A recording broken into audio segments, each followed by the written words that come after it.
Listen up here. The restaurant industry is grueling and unpredictable, just like this show, from the front of the house to the back of the house and all in between. We will turn up the heat, you turn up the volume. I'm Chef Antonio Caruana. Welcome to the Tell All Podcast, The Burnt Hands Perspective. This podcast contains explicit and potentially offensive material. You've been warned. Now buckle up, bitches. Let's go. Hey, all right, here we are. We're back. We have some interesting guests today. I know. It's something that's really cool because a lot of people in the restaurant industry, especially chefs, more or less don't get to see this side of it because this side of it is the side that usually gets the brunt of it, right? You guys get the shit end of the stick sometimes because you put down the finger, right? Because someone has to hold everybody accountable. Yep. Come on. Here you are, and it's a great thing. So, the ACF, this is Dave. Yeah? Yep. Jack. Yeah. Thank and you. we have a great crew here. So, we're here at the World Food Championships, and you guys are crucial in overseeing this as far as judgment, things that are going on. Give us a little history on first of all, let's talk about the ACF for a minute because let's talk about that and then we'll get into it. Well, the ACF is the American Culinary Federation, and the national chapter was started back in 1929. Our local Indianapolis chapter was started in the early 70s. And as far as the American Culinary Federation goes, one of the great things that they did early on, back in the early 70s, is really petitioning in Washington, D.C. and Congress and things to make the chef a profession instead of just like a trade. So they brought it into a professional organization. Sure. So, and that is exactly what it is. It is a profession. Yeah. And with a profession, you need to have standards. Absolutely. And the standards, as far as chefs are concerned, typically in the kitchen, the standard of execution is pretty much where it ends. From that point, all levels of execution to the plate. Yeah. Well, what goes on behind the scenes is what a lot of people take for granted. Yep. All the temperature controls, the FIFO, all that stuff. All these standards that come up are regulated and introduced in an educational platform. Yeah. We can't just learn it. You don't just, you learn it. Of course, the people in the kitchen on the streets learn it, but they're learning a system that's been in place, and you guys help promote to educate, correct? When you go out and have that fantastic restaurant experience, it's because somebody like us is back there to facilitate and make sure that happens. And a big part, I'm Jack London, if I didn't say, a big part of my initiative is certification.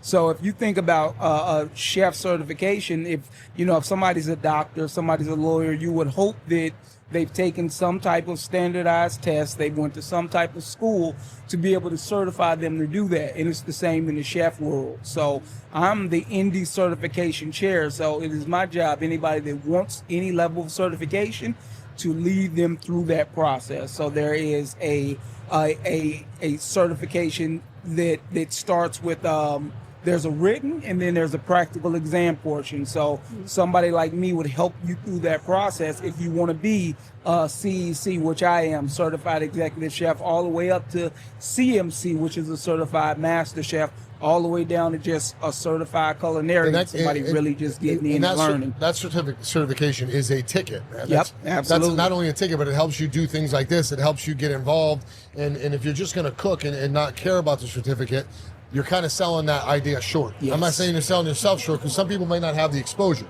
But for people out there who are cooking and not really paying attention to it, a certification is a certificate, right? It's to certify knowledge. Yes. So if you gain knowledge, you earn your certificate, right? Yeah. So it's a guarantee that chefs, or no matter who it is, has the knowledge it takes to not only be able to cook the food, but actually do it in a way that's proper. Yeah, it shows like an employer. If you're looking at two chefs and one's gone through certification, the employer can look back and figure out what that standard is that they've gone through, and they know that a board, if you will, has looked at them and has said, yes, they can do these things. Showing a level of commitment as well. Level of commitment is huge. So again, certification comes with knowledge, and commitment is proved by knowledge too. Knowledge comes with commitment. You don't just get you don't get all three of those together without one of the other part, the other effect. Absolutely. And there's different levels of certification too. Just coming out of culinary school or apprenticeship program, you've got a certified culinarian, which is the very bottom part of your certification. These standards, you should know how to do these things. All up to a certified sous chef, certified chef de cuisine, certified executive chef, and of course we have the same in pastry chef as well. certified working pastry chef, certified executive pastry chef, all the same standards. So you guys are holding up the professional explanation of the title. Absolutely. So we have chef is a chef is a chef. I say it all the time, Christian, right? We say it all the time. Anybody can call themselves a chef. Everybody can say, okay, I cook chicken wings. I'm this sports bar chef. Everybody says this. They throw around the word so loosely, Yes. right? That it's not even fair sometimes. Yes. So there are people who have gone through it and done the work and put in and have the brigades and teach and hold people accountable. Yeah. And then you have the people who just throw around the word, hey, chef, hey, chef, hey, chef. Pizza chef, pastry chef, this chef. I look that at it as almost like we've been peer reviewed. So our peers, our colleagues have given us a written test, giving us a practical exam that we've gone through, and we've physically shown them that we can do these things. And we've been peer reviewed, and we go forward. And actually, Jack and I are both evaluators. So we actually go around and actually evaluate others and peer review them, and so they can earn their certification. And it's up to us to show that professionalism.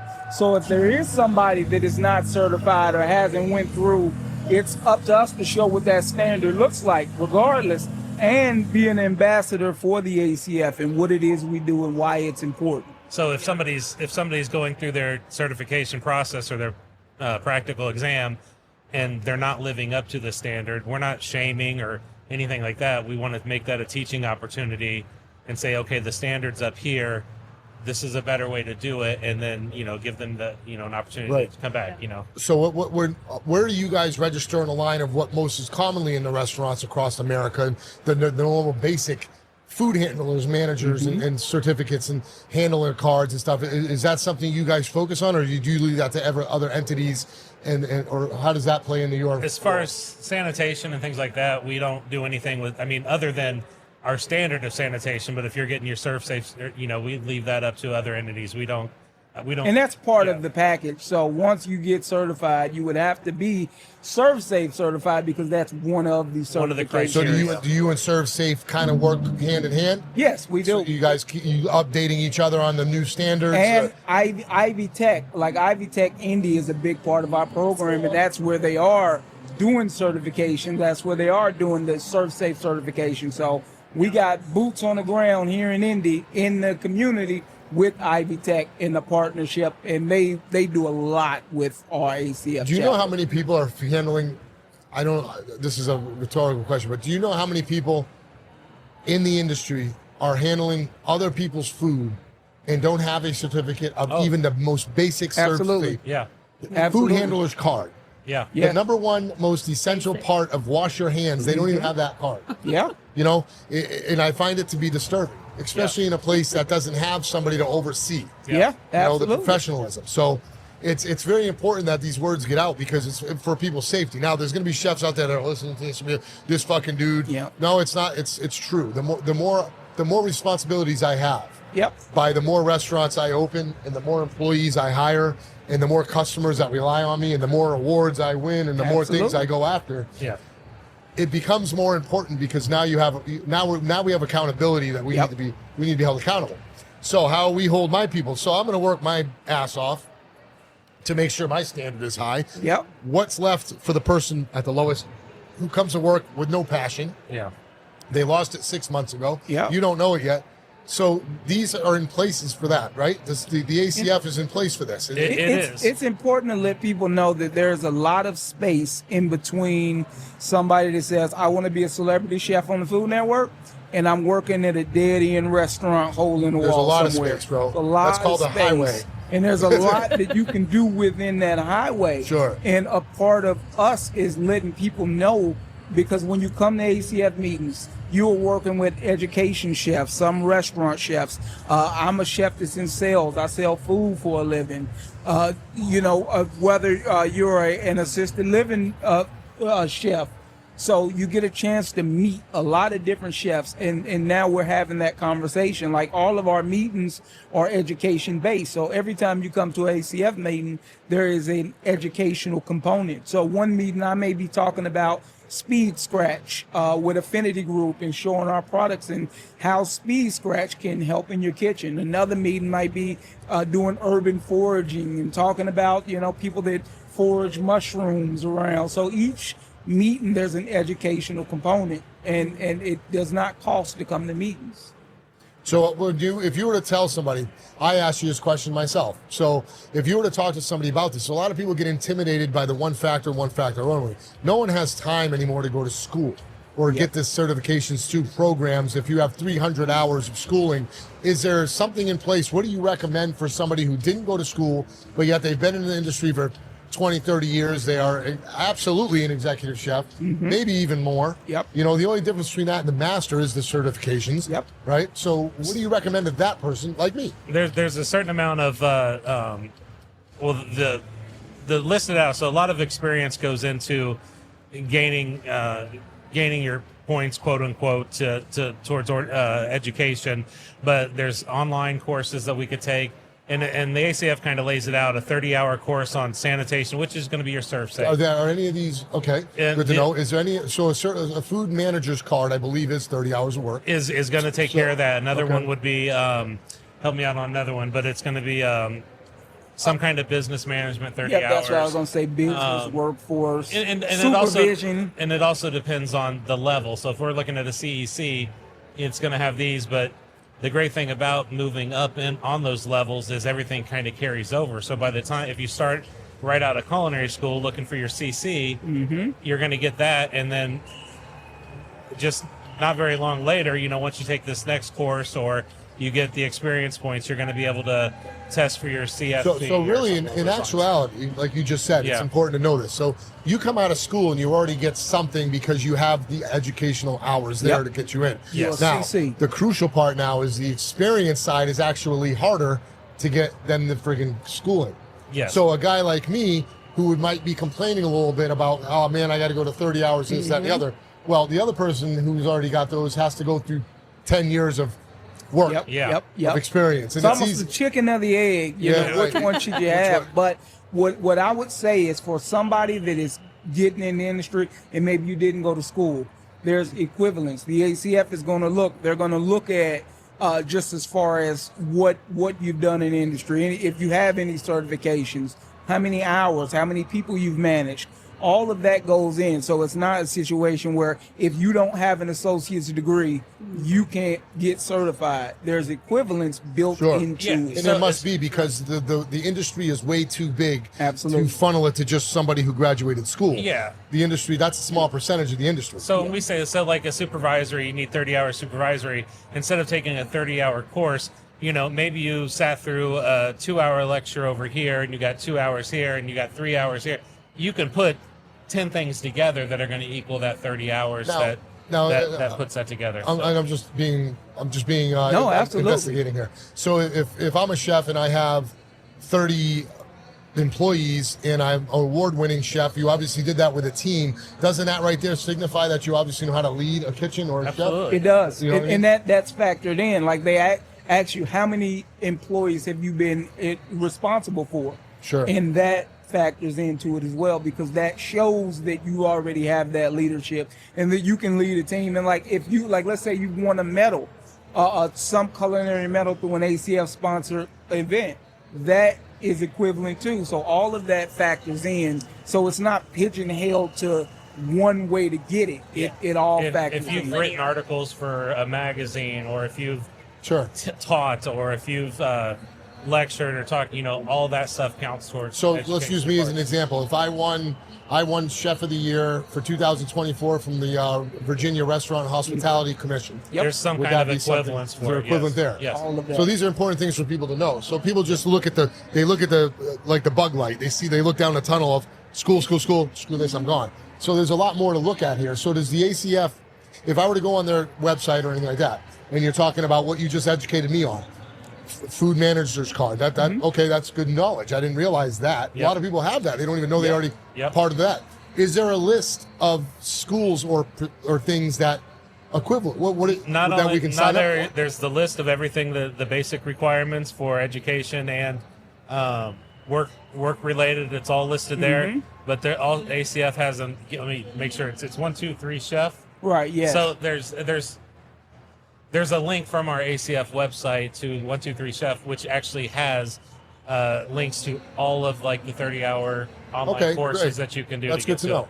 And there's a lot of free courses on there and too. there's a lot of like free courses. you read about avocados and take a small test. Okay. And that's an hour, and maybe an hour or 30 minutes. Okay. But at the end of the day, it's all And if about you're doing it through that continuing. site, it must be collecting its own data. Absolutely. And then It they'll goes tell you right have into this- it. Yeah, once you get those certificates, you're turning them into the ACF.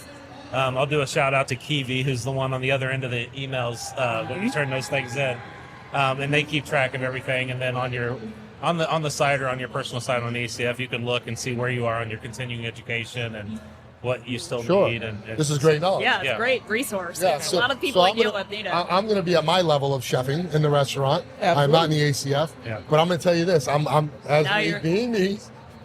So I'm a level 2 wine somm because I had to go do that that. counts. You know what I mean? So All I counts. I had to go your do all that. beverage, your everything's going to be taken care of there. You know, Yeah, level beverage 1. Sorry, management, level 1. all that. Yeah. But that counts there. So Yeah. now, what I have is, if I go do this and advocate for it, be an advocate of it, because I want to see for myself. Absolutely. It's not only to get the certification. I'm doing fine with that. Okay, Yeah. my restaurants are great. My name is Nate. My teams are great. That's not the point. The point is I'm an advocate for the actual learning and the educational part of it. The older I get, Yes. and the more experience I get, I'm realizing the value of education, because as people who pay, we end up losing the money. Yes. Whether we get fined or whether we lose people or whether we're losing product, Yeah. or temperature damage or first in, first out is not proper, or time One exposure, foodborne illness will shut your restaurant foodborne down. illness, all this stuff is very important. Yeah. So I am going to take this challenge and I'm going to go back. I'm going to stay contacted with you guys if you don't Absolutely. mind. Now you're stuck. See, now I hooked you. Well, That's what I like. you have the 2 restaurants, so we also have property memberships. Okay. To where you can have your properties as a member, which then lets all the people working for you come on as members. See, this is all for- knowledge. Oh, wow. I'm not going to say this in the wrong way. I hope I'm not saying it wrong, but this all should be exposed further. This should And be much more put out there. And we're trying. This is the start of that process. Okay, good. Being at events like this, Yes, to be able and to it's talk working. about this, because a lot of it is kind of, I don't want to say it's a secret, but it's internal. We Sure. know this, and now it's us reaching out and coming to do events like this, so we can tell people what the ACF is, how to get involved locally. Right now, we're really trying to get as many members as we possibly can, and a lot of people don't know. You don't have to pay to come to an ACF meeting. Now, there's a fee once you decide that you would like to become a member, but to come to an ACF meeting, it is absolutely free. And you get to see what the resources, you get to talk to all of the chefs. Once a month, we all get together at a place. There's always food involved. There's always education involved, because at the end of the day, continuing education is the lifeblood It's of key. this industry. It's key. And it's networking, but one of the biggest things we try to focus on in our local chapter as well, because we do have a really good partnership with Ivy Tech, which is a culinary program. We try to stay connected with our high school level culinary programs and our college level culinary programs, and mentor the younger culinarians Absolutely. into it, and then talk to them about the return on investment of becoming an ACF member. It's not just network. It is networking, but it's mentorship and learning and being able to reach out to people to ask questions and things like that. So and then also holding each other accountable Sure. to And then certain standards. jumping on platforms like this that didn't exist 10 years ago Yes. so quickly. Absolutely. This is also a good platform for us. And this is what the Burnt Hands Perspective is about, is reaching out Lots of to burnt hands. every facet of the restaurant or food service industry people. Yeah. Yeah. And that's what this is about. So I'm now challenged. This is just from being here this weekend. I've already committed to having to go to Boston.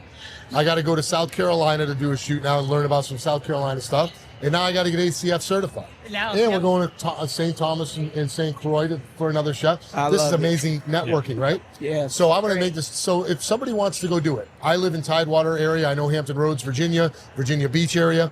So if you want to get ACF certified, what do you recommend to these people? Do they go to their local chapter and Yes. reach out to them? I would start with the local chapter. Some chapters are more active than others. Hopefully, your local chapter's very active, and they would. Can I get a hall pass and just go directly to you guys? Or you can. Hell yeah! so you can join. You can join any chapter. Yeah, we'd Okay. love to have you. One reason why I became a certification chair was because in getting certified, there was so many questions that I had about the process. And then, like I said, sometimes there can be some element of It's secrecy. confusion. And I wanted to fix that. So once I got certified, I said I don't want anybody to ever feel like I felt, just the anxiety of, am I doing this right? Is this what I should be doing? Is this the right book I should be studying? I don't ever want anybody to go through that. So I became the certification chair, Great. so I can be the change that I Now, want is to that see. certification chair just for your chapter, or That's is that for our national chapter, but every chapter has a branch Should of have a certification. And you guys reach out to each other when need be. So you're gonna pull a plug. You're gonna plug me in there. Absolutely. And if there's ever anybody that needs that, and that's always my call to action, because some people don't have the support when they're trying to get certified, and because they don't have that support, they may go for it and fail. Whereas there are small things that they probably could have did and been certified. So we're here live at the show. Yeah, it's going great. Look, it's wild here. Right now they're dropping love it. food, so there's Good a lot times. of cheering going on. One of the other things about as we continue to get the word out about the ACF, or re-get the word out about the ACF, consumers and patrons of restaurants and hotels and things like that, I'd like to really see them understand what the ACF and our standard is, so that when they're making a decision on where to go eat, just like, they're going to see your health code, grade up in the window of the restaurant and say, okay, this is a good place. But also, I want them to be able to see, oh, this is an ACF location, or, member side, or we have ACF certified chefs here, so that they know that they're walking into a restaurant, they can expect a certain standard of product to come out for it, and feel safe. Again, it's not just, we put the health code up on the window or in the newspaper, so that people feel safe, there. But, really, So you guys work hand in hand with the health department at all? Do you guys have a relationship? we We do. do. We do some training with them as well. Yeah, so. a couple members of our chapter are health inspectors, and sometimes that's the education. They come in and So who educates who more? Does the health department update you, or do you update them? Or both It's hand in a hand? collaboration. I know our health department has. Yeah. They have seminars sometimes where they will talk to chefs about some of the food codes and things like that. I mean, of course, with the FDA, they help put it together. But sometimes there is some collaboration, or they talk about a certain change and how it's going to affect people in the actual restaurant industry. And then that we've how been long involved in. until the change goes into effect? And sometimes they will come to us and say, hey, this is coming. And that way it works for us to be able to use that information. So now when people come to meetings, hey, this is something that's coming. Maybe 6 months from now, but it's coming. And that's another piece of the educational piece of it. So it's not. So being in the ACF or being certified is not a necessity, but it's a very, very Absolutely. esteemed thing, because it's knowledge. You're holding something, and it's, again, we're back to the passion. It shows that you have passion for the industry you chose. Yep. And that's what people more need to understand. That yes, of course, it's not a necessity. You're not trying to sell a necessity. You're not trying to sell, you're better than me, I have it, you don't. You're trying to sell a vision of everyone working on the same standard at the beginning. Yes. Absolutely. Now, how you take that standard and how you produce it is your business. Yeah. But we all should start at the same foundation. Yeah, we have the same standards, and so you take your same standards, the scientific techniques of cooking and things like that, and then each individual chef's going to put their artistry on top of that, and it's what you can make, from the artist standpoint. So, it really is, I think science and art. So the art is the individualized part of it, but, there are standards, and this is how you sear, this is how you, do this, and then, take it from there. So how do you recommend to the people listening or watching, how do you recommend that they go the most easy? You were saying it yourself, and I said it too. It is confusing. When sitting here talking to you gentlemen has opened up my eyes to everything that I actually just closed the book on before. I was looking at, I don't have time for that. I don't need that. Why the hell do I need to do that? I don't need to do that. But you're telling me that I got 90, you're telling me just from what you had, the questions I had, I got 60% of it already done. Probably even more than that. So, Yeah, probably so. yeah. And now you're telling me that my businesses can register too, and da-da-da-da-da. This is important stuff. It's certification. It's not a gatekeeping kind of thing. It's not out there to keep people out and so others can be part of a more, you're just like you said. It's not an elite organization. No, it's not elite. It's not gatekeeping. We're not trying to keep anybody out. We want everybody to get certified because we want everybody working on the same, from the same And so, field. Yeah, right. certification is different than like competition, because competition is you versus me. Certification is, this is the standard. This is where we need you to be. How can we help you get And let's there? compete from there. Yeah. Now that we're here and here, okay, now we can compete. Yeah. 'cause Right. We both have the understanding, right? Yeah. Yeah. So it's a very interesting thing. I'm really glad you got to sit here and talk to you guys about this, because a lot of the podcast itself, we're dealing with a lot of the actual in the restaurant, in your face, front of the house, back of the house nonsense. Absolutely. We don't get to touch base on this because in my area, be honest with you, do something here. We don't get enough of your representation there. True. So maybe that's me. So maybe I'm speaking totally out of line and it's fully represented, and I just yet haven't exposed myself to it, right? The restaurant piece of it, there's a lot of education-based chefs in ACF, and a lot of restaurant chefs that used to see the benefit in it. A lot of them don't.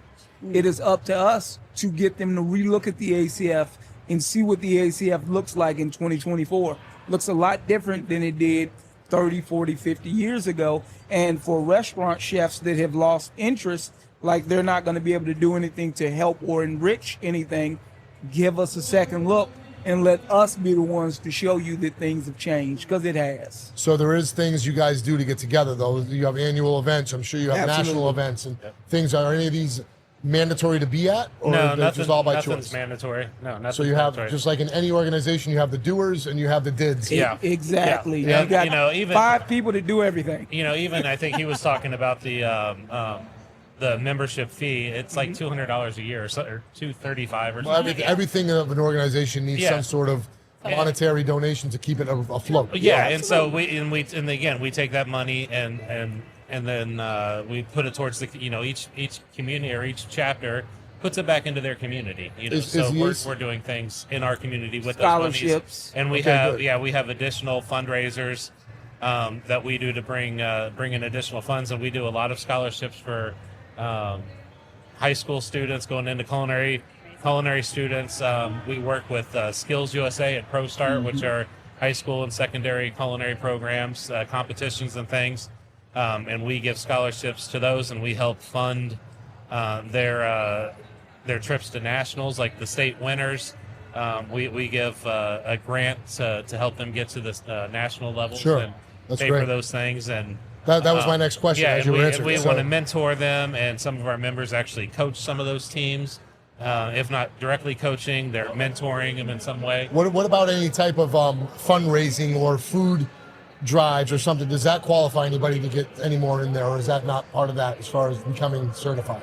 Oh yeah. There's equivalents for about everything. So when you're just being a part of being on the board, being elected to the board gets you certain points that So you can. yeah, so basically what you're saying, like anywhere else in the restaurant industry, work your ass off and the benefits come. Yeah. I mean, just Sit coming around, do nothing, I think you just get coming to a meeting, we'll give you like 2 continuing education hours.